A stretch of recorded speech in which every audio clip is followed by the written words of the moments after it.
Hello everyone, welcome to today's lecture. So we have studied about classification of animal tissue and classification of plant tissue. Now we will do the third part of the chapter, that is about tissue culture and other techniques. Page number 202. Some cells in the body of living organisms are totipotent. You may underline what do you mean by totipotent. That is, if provided with a proper environment, a new organism can grow from these cells. So if you are having a particular totipotent cell, from that single cell you can grow a complete plant or a complete organism. That is said to be, those cells are said to be totipotent. That property is said to be totipotency. It was realized that with the help of this property of the cells and their genetically controlled biochemical processes, varieties of high-yielding crops and new species of animals and various vaccines could be produced. This helped in a new branch of biology which is called as biotechnology.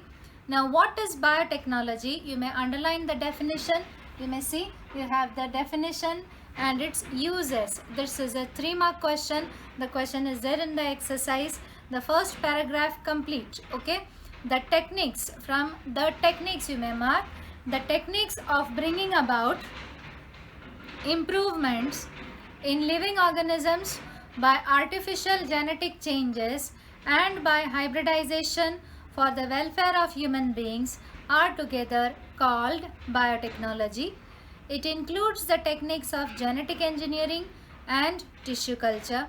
Its uses are, you may mark, in the production of cash crops, improvement in varieties of cash crops, increase in abilities of plants to withstand environmental stresses, vaccine production, early diagnosis of congenital diseases.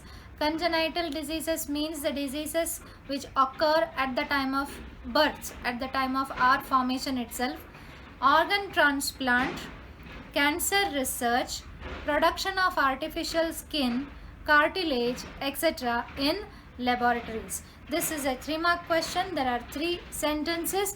The first is, what is biotechnology? The definition of biotechnology. It includes genetic engineering and tissue culture and its uses. Okay.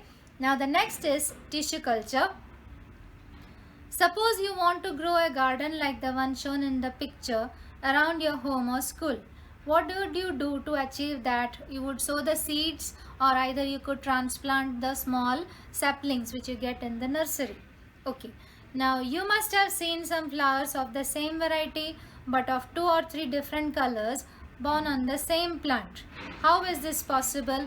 It is possible with the help of biotechnology or genetic engineering. Now what is tissue culture? You may see they have given a definition below.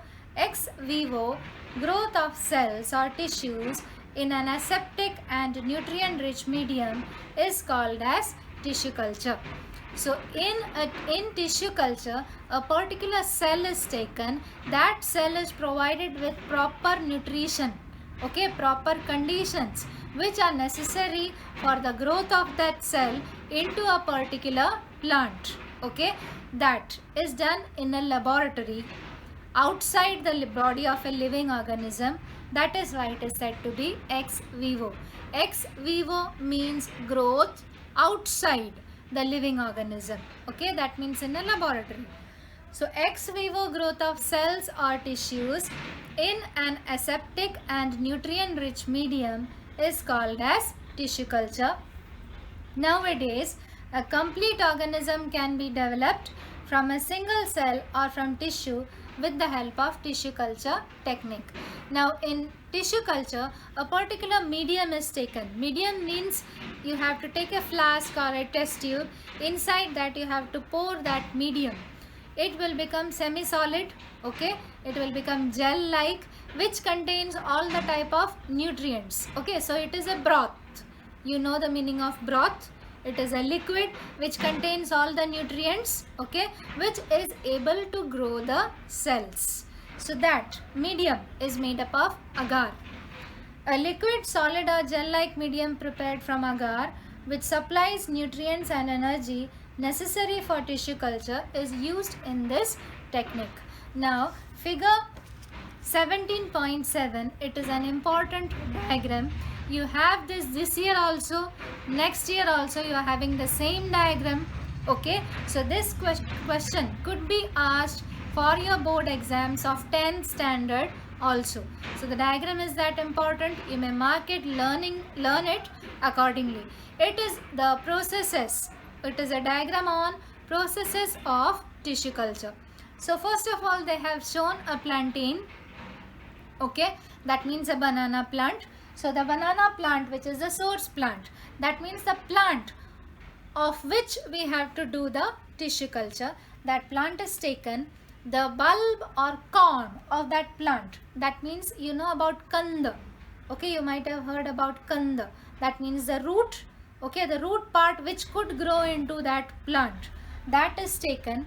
It is subjected to primary treatment like provision of nutrient medium. You may see in the diagram there is a bottle in which there is a medium. In that, the particular bulb or corm is placed in aseptic conditions. What do you mean by aseptic?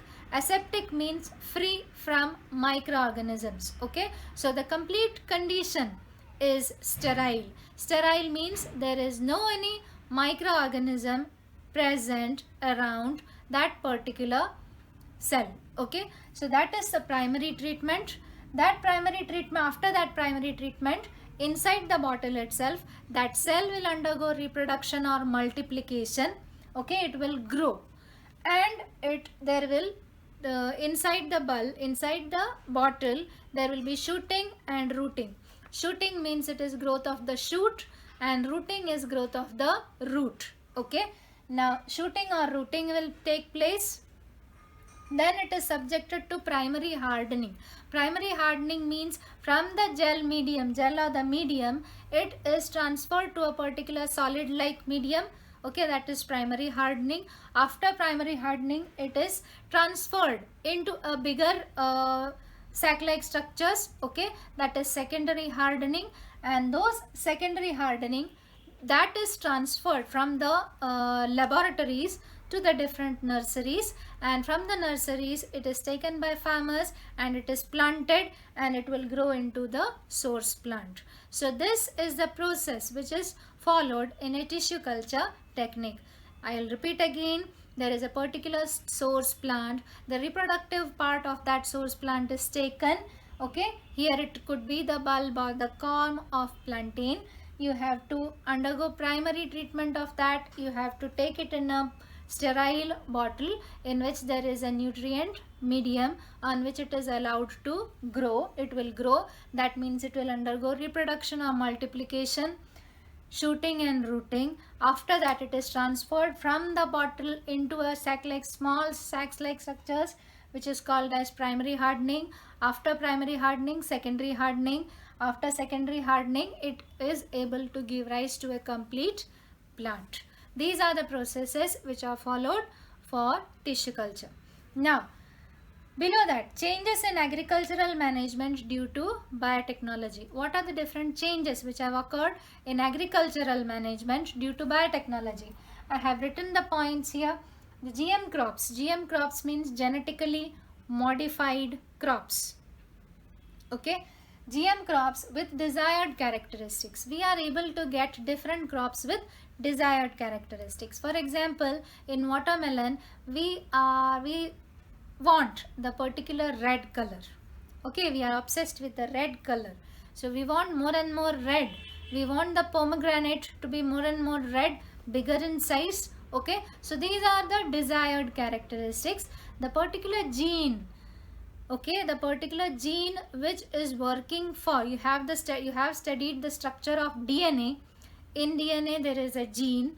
That gene which is necessary for red color is introduced into the original gene, and then the plant will grow with those characteristics. Okay, that is genetic engineering. So in genetic engineering, you are engineering the gene. You are making changes in the gene. You are making desired, needed changes in the gene. and the crops which are genetically engineered are said to be genetically modified crops. So with the help of biotechnology, we are able to get GM crops with desired characteristics. Next, they have the ability to withstand environmental stress conditions like change in temperature, wet and dry famines, and change in climate. Okay, so generally the wild type means the original type, they they are susceptible to particular change in temperature. Okay, they are sensitive to change in temperature, change in climate, etc. But these crops, they are not affected by the change in climate or change in temperature. Next, they are resistant to insects, they are resistant to pests, they are resistant to pathogens, they are resistant to weedicides. So there is no need of chemicals to kill the insects and pathogens. Okay. Next, there is improvement in nutritive value. Okay, so we know we are having golden rice which is rich in vitamin A. Okay, so even if you don't eat carrots, okay, you don't eat vegetables, so you are not getting enough amount of vitamin A from vegetables, there is a particular type of rice which is called as golden rice which has the nutrient vitamin A. Okay, so if you can get vitamin A through that rice. So that is genetic engineering. So the nutritive value of food could be increased through biotechnology. There is decrease in loss of crops. The original crops, they are infected by insects, pests, diseases. Okay, so these, as they are disease resistant, the loss of crops could be reduced. So these are the things, changes which we have got with the help of biotechnology. You may write these points, you may write the answer accordingly. On page number 203, they have given 4 points. Page number 204, you may see the examples they have given. Varieties of GM crops like banana, maize, rice, potato, soybean, tomato, cotton, apple, brinjal, papaya, beet, rose, tobacco, wheat, etc. are available. Pest resistant genes have been introduced in some of these GM crops. For example, maize, MON 810, MON 863. You have to learn the names of these. It is important. They are all objective questions. You don't have to by heart the names of together. There won't be a 2-mark question also. There will be objective questions. Potato, Amphora, rice, golden rice, soybean, Visitive Gold, tomato, Vaishali, cotton, BT cotton. These are the examples of GM crops of those particular plants. Next is application of biotechnology in floriculture, nurseries and forestry. That means the uses of tissue culture and biotechnology in case of plants. Okay, in case of plants which are not cash crops. So what are the uses of tissue culture? First, the plants can be grown on a large scale. Okay, this helps in reforestation and afforestation. Now, what is the difference between afforestation and reforestation? Afforestation is planting trees where earlier there were no trees, and reforestation is planting trees where there were trees earlier. So for both the cases, you need more and more number of plants, small plants, saplings you need, isn't it? So you can get large number of plants with the help of tissue culture. Second, fully grown plants in shorter time. So generally you might have seen the mango trees. They take about 2 to 3 years for flowering. Okay, the original ones. But these ones, they can flower in a shorter time. So fully grown plants could be obtained in a shorter time. The plants, they are grown. Those plants, in case of which they could not be grown by germination, by pollination, we cannot carry out it. It has to occur naturally. But we can grow it with the help of biotechnology. Bioreactor. It is a particular setup. You may see figure 17.8. There is a particular setup inside a flask. Okay, it is a bioreactor inside which they are protected from all types of pathogens, and the particular desired plant could be grown inside the bioreactor. Okay. Next, large number of seedlings in shorter time. You can get large number of small plants in shorter time. Disease free. They might be disease free. They will be virus free plants because they are genetically engineered. So embryos show complete growth. So in some cases, the embryos in natural conditions, all the seeds do not grow into plants.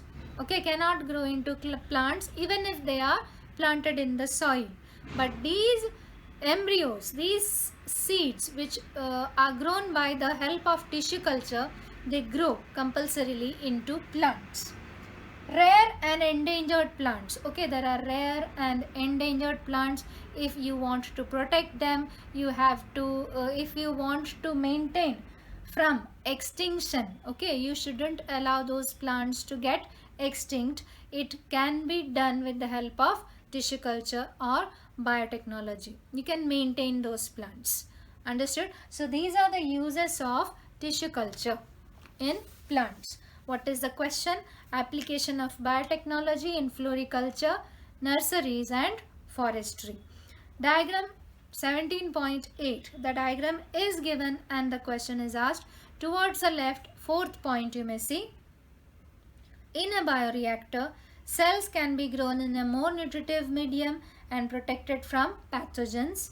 Bioreactors are useful for producing plantlets on a very large scale. Okay, so this is about uses of tissue culture. Page number 205. Use your brain power question. Which other industries can be developed as an extension of the plant nursery business? It is about ecotourism. You might have heard ecotourism and agritourism. To which places do people choose to go on vacation in order to relax when they are tired of crowds and a stressful life? Generally, people like to go to places where there is more greenery. Example, hill stations, beaches. For trekking, they like to go because they want to contact, okay, with the environment. What is interrelationship between the two questions above? Okay, the two questions above, they wanted to tell that ecotourism and agritourism are profit gaining businesses nowadays. Next, agritourism. Plantlets of flowering medicinal ornamental vegetable plants and fruit trees can be produced. It can be planted. What are the different types of plants which are used? You may see they have given below: mango, chiku, guava, coconut, custard apple and some other regional fruit trees. Shade giving local or exotic attractive plants could also be used. Exotic means which do not belong actually to that particular area, which is coming from somewhere else. Ornamental and flowering plants, butterfly garden, medicinal plant garden, organic vegetables and fruits. Okay, these are regions of tourism nowadays. Now page number 206. It is complementary practices which are done, complementary occupations, businesses. First is about animal husbandry. In India, animal husbandry is practiced for milk production and for using the cattle as help in farming occupations. So you can use cattle for milk production or for farming operations. Cows and buffaloes are raised for milk and bulls and male buffaloes for pulling the heavy loads. The next paragraph is an example question. Local Indian varieties. Example: Sahiwal, Sindhi, Gir, Lal Kandari, Devni, Killari, Dangi. These are the local Indian varieties of cows. Exotic varieties, that means the foreign varieties, like Jersey, Brown Swiss, Holstein. They are kept for their milk. Proper care of cattle is necessary. This is a 3-mark question. What is the proper care of cattle taken? First, a balanced diet, Okay, balanced diet means the diet, the food, the fodder which contain enough amount of nutrients. Second, the cattle shed should be kept clean and dry. Third, cattle should be regularly vaccinated. This is a 3-mark question, very scoring question. Next, what is meant by White Revolution? Okay, what is meant by White Revolution? It was a program launched to raise milk production in India. Who was its pioneer? The pioneer was Dr. Verghese Kurian. Dr. Verghese Kurian. What benefits did it bring? Okay, it led to the growth of milk industry of India. Now, India is the largest producer of milk globally. Next, third question. Find out from the internet the average daily milk yield from local and exotic varieties. Local cow gives about 12 to 15 liters per day and exotic varieties give 15 to 30 liters per day. Okay. Now, the next is about poultry farming. Rearing of egg and meat yielding chickens is called poultry farming. What are the objectives? The objectives behind development of new hybrid varieties from a cross between Indian varieties like Asil and exotic varieties like Leghorn are follows. This is a 2-mark question. To produce good quality chickens in large numbers, to develop the ability to withstand high temperature, and to use byproducts of agriculture as poultry feed. There are 3 points, 3-mark or 2-mark question. Okay, why the crossing has been done for chickens? Layers are chickens raised for eggs and broilers are chickens raised for meat. Next is about sericulture. Sericulture is growth of silkworms. You may see figure 17.10. The eggs, okay, the eggs are grown, they grow into larvae. Those larvae hatching out of the eggs, they are grown on mulberry plants. Okay, they are made to eat the mulberry plants, mulberry leaves on which they grow. The larva gets converted into pupa. Okay, after feeding for 3 to 4 days, larva move to branches of mulberry plant. The silk thread is formed. Okay, now the larva, it produces a particular silk thread, a particular secretion. With the help of that secretion, they wound around themselves and form a cocoon. Understood? That secretion, with the help of that secretion, it forms a cocoon. That inside there is a pupa. Okay. So, the silk thread is formed from the secretion of their salivary glands. Larvae spin this thread around themselves to form a cocoon. The cocoon may get the spherical shape. After formation of cocoon, we take those cocoons, we put it into boiling water. Now, while it is put into boiling water, the pupa in it dies, but the silk threads, they unwound themselves, they get loosened and we get silk from it. That is the process which is done. You may go through it, read it. Okay, it is an important question.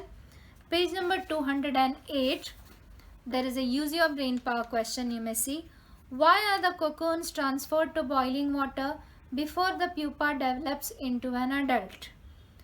First of all, pupa dies in the cocoon. Second, boiling water dissolves the adhesive, the sticky substance that binds the silk strands together and make them loose, so that we can unroll it easily from the cocoon. Okay, that is the answer. Now, this is the end of chapter 17. It has been divided into 3 parts. First is about classification of animal tissue, then classification of plant tissue, and the third is about tissue culture and other occupations which are followed. Okay, you may go through the textbook very thoroughly. If you are having any doubt, you may ask. Thank you.